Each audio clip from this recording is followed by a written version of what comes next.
정영택 목사의 쉐마 바이블입니다. 출애굽기 2장 16절에서부터 22절 말씀을 보겠습니다. 그리고 오늘 찬송은 384장 나의 갈 길 다 가도록 예수 인도하시니 하는 찬송이 되겠습니다. 미디안 제사장에게 7딸이 있더니 그들이 와서 물을 길어 구유에 채우고 그 아비의 양무리에게 먹이려 하는데 목자들이 와서 그들을 쫓는지라. 모세가 일어나 그들을 도와 그 양무리에게 먹이니라.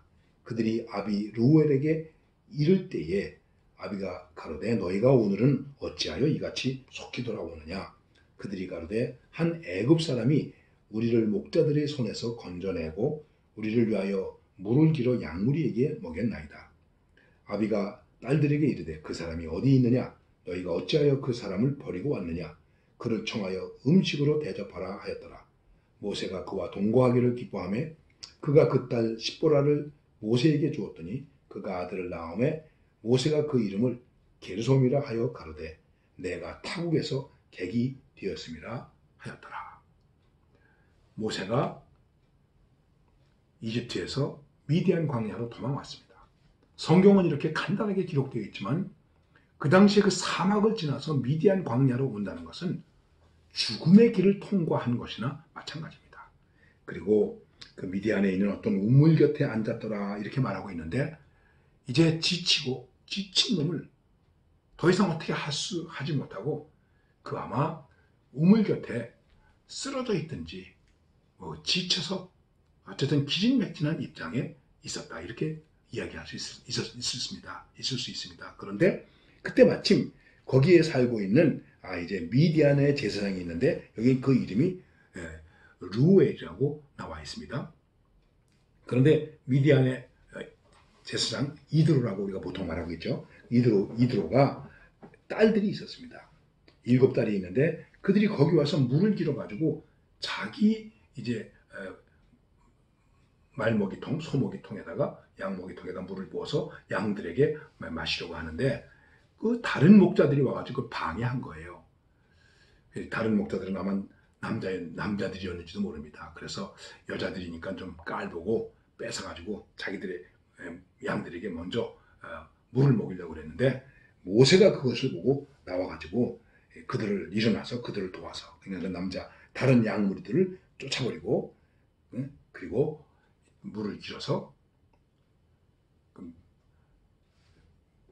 미디안의 제사장의 딸들의 양을 먼저 물을 먹이게 한 거예요. 그랬더니 이 딸들이 너무나 기뻐가지고 집으로 돌아왔죠. 아버지가 말하는 것입니다. 어떻게 이렇게 일찍 왔느냐 그랬더니 이런 일이 있었습니다. 어떤 사람이 우리를 도와줬습니다. 그래 그냥 왔냐? 데리고 오지. 모셔와서 같이 먹게 하고 그리고 거기서 함께 있게 됩니다. 그리고 오늘 말씀에서 보면은 그분의 첫째 딸인 십보라와 결혼하게 됩니다. 그리고 아들을 낳고 아들의 이름을 게르솜이다 이렇게 말했는데 내가 타국에서 객이 되었다. 나그네가 되었다 하는 의미가 되는 것입니다. 자, 말씀은 그렇습니다. 우리가 이 말씀 속에서 생각할 수 있는 것이 있습니다. 우리는 지칠 때가 있습니다. 기진맥진할 때가 있습니다. 우리는 미디안 광야에서 방황할 때도 있습니다.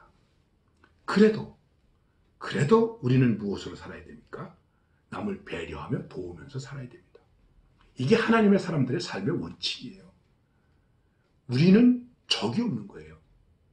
어떤 형편에 있든지 누구든지 우리가 도와야 돼요. 배려해야 돼요. 서로 배려해야 돼요. 모세가 이드로의 딸들을 배려했습니다. 이드로와 그의 가족들은 모세를 배려했습니다. 그러니까 어떻게 됩니까? 함께 거하게 되었습니다. 그리고 가정을 이루게 되었습니다. 이제 모세가 이런 입장이 되었다는 것입니다. 우리는 이 말씀 속에서 오늘 부른 찬송도 있지만은 우리의 가는 길이 주님께서 인도하시는 예수님께서 인도하시는 길이다. 때때로 가라고 지치고 심히 곤고할지라도 그 속에도 하나님의 도움이 있다. 하나님의 인도하심이 있다. 하나님의 예비하심이 있다. 그걸 믿고 가는 거예요. 그게 믿음의 길이에요. 요행을 바라고 가는 것이 아니라는 것입니다. 그리고 그것이 어떻게 나타납니까? 남을 배려하고 깊은 사랑에 관심을 가질 때 그런 역사들이 일어나는 거예요. 아브라함에 대해서 이야기할 때 뭐라고 말합니까? 부지 중에 천사를 대접했다. 그래서 초대교회에는 손 대접하기를 잘해라. 손님 대접을 잘해라. 손님 대접 잘하라고 하니까는 이것도 악용해가지고 나 대접 잘해라. 그렇게 말하는 사람도 있습니다. 그게 아니고 정말 나그네를, 그 옛날에 숙박시설이 있었겠습니까? 잠자리가 별로 있었겠습니까? 그런데 그때 나그네를 대접하는 일이 얼마나 귀한 일인가. 그게 사랑의 일이요 도움의 일이라고 하는 것입니다. 그리고 그 속에 하나님의 도우심의 손길이 언제나 있는 것입니다. 종종 말씀을 드립니다. 남을 섬기는 자, 베푸는 자는 내일을 염려하지 않아도 된다. 모세가 이집트에서 나올 때 얼마나 걱정이 되었겠습니까? 우리가 십계라고 하는 영화를 보면은 겨우 빵한조각 물 한 가죽 부대 가지고 떠납니다. 광야를 지나면서 다 마셔버립니다. 네. 누가 누구를 돕겠습니까? 철저하게 도움을 받아야 할 입장입니다. 지친 사람입니다. 그럼에도 불구하고 그는 도왔습니다. 배려했습니다. 그리고 그것이 그의 삶 속에 또 다른 배려로 축복으로 다가오게 된 것입니다. 이게 신비한 것입니다. 여기에 하나님의 역사가 있습니다. 그런데 이제 모세가 가정을 이루었는데 아이를 낳고 이름을 뭐라고 짓냐면은 게르솜이라. 내가 타국에서 객이 되었다. 내가 나그네로서 남의 나라에서 남의 땅에서 살면서 나는 나그네가 되었다 하는 것입니다. 그렇습니다. 우리는 나그네입니다. 우리는 지금 남의 땅에서 객으로 사는 사람입니다. 근데 과연 이 모세의 고백은 어떤 고백이었을까? 아, 나는 이제 여기서 이 나그네로서 지나는구나. 이렇게 생각했을지도 모르겠습니다. 많은 중요한 것은 우리의 길은 나그네 길이다. 나그네 길입니다. 조심해야 됩니다. 배려해야 됩니다. 삶의 목적을 잃어버리지 말아야 됩니다. 오늘도 험한 나그네 길이지만 우리는 돌보고 베풀고 사랑하고 선을 향하면서 사는, 그래서 그것이 다시 우리에게 하나님의 축복으로 갚아지는 이런 역사, 보상이 있는 삶이 될 수 있기를 바랍니다.